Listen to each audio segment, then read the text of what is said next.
Well, here's our latest project with the Casita. As you can see, we've removed the chairs, which we were planning on getting reupholstered. We have the swivel chairs in this model, and we decided I found the tag on the bottom of the chair. The upholstery company, I called them, and they're going to ship us 2 brand new chairs. I've removed the bed and actually removed one of these fiberglass enclosures, which I didn't realize was so easy to do. It's just a few screws. I would have done that when I replaced the hot water heater. Well, that would have meant taking out the power panel. This is under the bed here. I have a rolling cabinet that pulls out. These are the 2 holes for the table supports, which we don't use. The table supports, one of them was actually rusted through. It was aluminum, corroded right through. Apparently water got in there, and I filled in with putty where the water rotted out. And so unfortunately it's not too bad. It's a little soft, but it is 20 years old. And you can see I put in some of the new vinyl flooring. This is great stuff. It's from Home Depot. Cuts with a pair of scissors and it flexes, which is good, unlike hardwood or interlocking flooring. Okay, we put down a few planks. One of the problems is how do you get a straight line on the Casita, considering that nothing is straight. I probably should have started at the front door and worked my way back, because it's going to end up being crooked at the front door. You can see already it's not straight because I went along the edge of the bed, and that's not straight relative to the kitchen cabinet. I was able to go right underneath the kitchen cabinet though and get a nice matching thing there, and since this stuff cuts with the scissors, you can see you can cut right around pipes and things like that pretty nicely.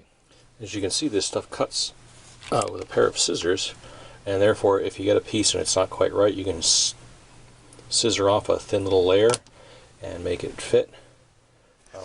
Now if you're familiar with the Casita, you know there's a piece of plastic trim that runs along the floor here, and it's sort of a stick-on automotive trim.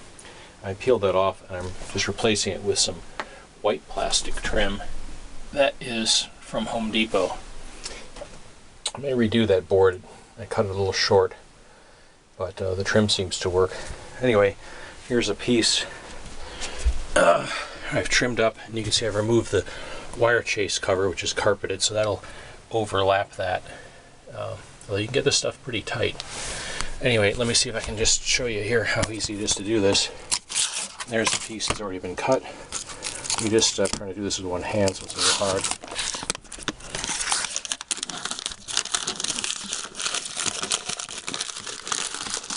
You just peel this off, and then I've cleaned the floor with isopropyl alcohol and vacuumed it very well, and then just place it down, and there you go. Now there's a little gap there right here, but the carpeting from the wire chase will cover that up, and then boom, boom, boom.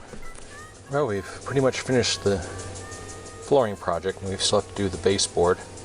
As you can see, I re-riveted the threshold piece, and this came out pretty nice. We still have to put the chairs and the table back in, and of course the wiring chase cover, and we have to do a lot of cleaning in here. You can see the carpet's a little dirty. But for the most part, it looks pretty good. I put in one of those old floor plates. I have 3 on order, and I've got the holes marked for the chairs. Hopefully I haven't. There they are. I still have to do some work on this cabinet. I started doing the wood on the inside there. We'll finish that up. And I'm working on the trim. I used this plastic trim from I think it was from Home Depot, and let's use some stainless steel screws because the original screws are rusting. I redid this piece here that I pointed out last time was a little narrow, and we used 2 of these boxes, which were about $36 a piece. I bought 3. I'll take one back. It's called Traffic Master Self-Stick Vinyl Plank from Home Depot. Okay, it's like day 3 or 4 on this project, and the wood floor is in. It seems to be settling down and adhering. Of course, we'll have to figure out how that's going to work going down the road. And on the other side, since I had the wire chase off, I figure I might as well run the wire for another 12-volt outlet here by the other tire. So if you have to change this tire, we have the compressor and the light. And this is our under rim lighting, which is LED lighting. I did that in an earlier video, and it changes color over time and does funky things. Okay, this is day 6 of our Casita overhaul project.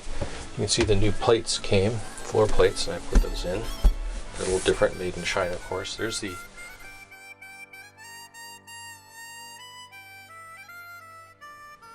So we finished our lighting project. I removed this light here and ran wires from it through to these new lights I bought on eBay, which I thought were going to be dimmable but are not. And as you can see, our upper cabinet now is very clean and well lit. We'll be able to find things. And down below, where some of you have a microwave, we have our bar. All I can say, this sure beats a microwave any day. Well, it's like day 6 on this project. Doesn't seem like we're getting a lot done, but we got the wire chase reinstalled back, and the seat pedestals, which I noticed before, have a slide mechanism so you can slide the chairs in when they're not being used. Here's the freezer door, the old one and a brand new one. These are $100 a piece, which is a staggering amount of money for a small piece of plastic. As you can see, I've repaired this or tried to repair it over the years. What happens is again, the plastic gets brittle and this little plastic piece is at the end here crack. This has been glued together with super glue several times now. You can see it's cracked over here. That's what this piece of aluminum was supposed to do. Originally, now we have the door installed. These spring-loaded hinges are just spring-loaded in there. You just have to stick one in and then pry the other one in. If you actually use them in spring mode, boy, it's a real pain in the butt. Anyway, now it opens up and just lays flat, and you can see I have a new catch installed there that engages with that, closes right up. Okay, so we've given the refrigerator one coat of paint. I think I'm going to give it a second coat, and then we're going to call it a day and take all this blue tape out of here. So we gave the refrigerator a couple of coats of paint, and it looks a little better than it did anyway. I decided to move this chair over to this side. I'm playing around with the bases here. I have these slide mounts so the chair can slide in and out, and that way when you're sitting in it at the table, this is the way it normally is, because see, this post is mounted outside of the wire chase and it's further out, as you can see, than the other post. So in the original position is from the factory, it was about like this, and it really sort of intruded into the space here. So here we are at the chairs installed and the table reinstalled. And as I noted, I have these slides on here. The chairs slide in and out. And so you can put them out and they swivel all the way around. Or most of the way around anyway with the table in place. They'll actually swivel all the way around with the table out. The nice thing about this is when you slide the chair in, the refrigerator door now opens without hitting the chair. So here's a nice little feature. I put a baggage catch up here so this upper cabinet door can stay open. So now we've reassembled the hinge, and you can see I replaced the original screws with these stainless steel screws. So now the fridge is back together. We have this little stick-on hook here. The previous owner put one on to hang a dishcloth from, and it seems like a handy place to have it. And the door opens and closes properly. And we've scrubbed the snot out of it with Clorox wipes. Probably could even give it another scrub. And I'll put the shelves in, and we're back in business. Here's the final finished product. Now we have the wood floor installed and the new chairs, as well as a whole host of other little projects in the camper. And you can see we have the bed from Southern Mattress in Rocky Mount installed, and we have our little TV, which I put in, which hooks up to the major big screen, and we have our nice wood floor. Well, fake wood anyway, vinyl. New base for the table. And new chairs upholstered in Mother's old pantsuit. And it looks pretty nice. And God willing, we'll get another 10 years out of this, or somebody will. And we've got the refrigerator all nicely cleaned up and repainted.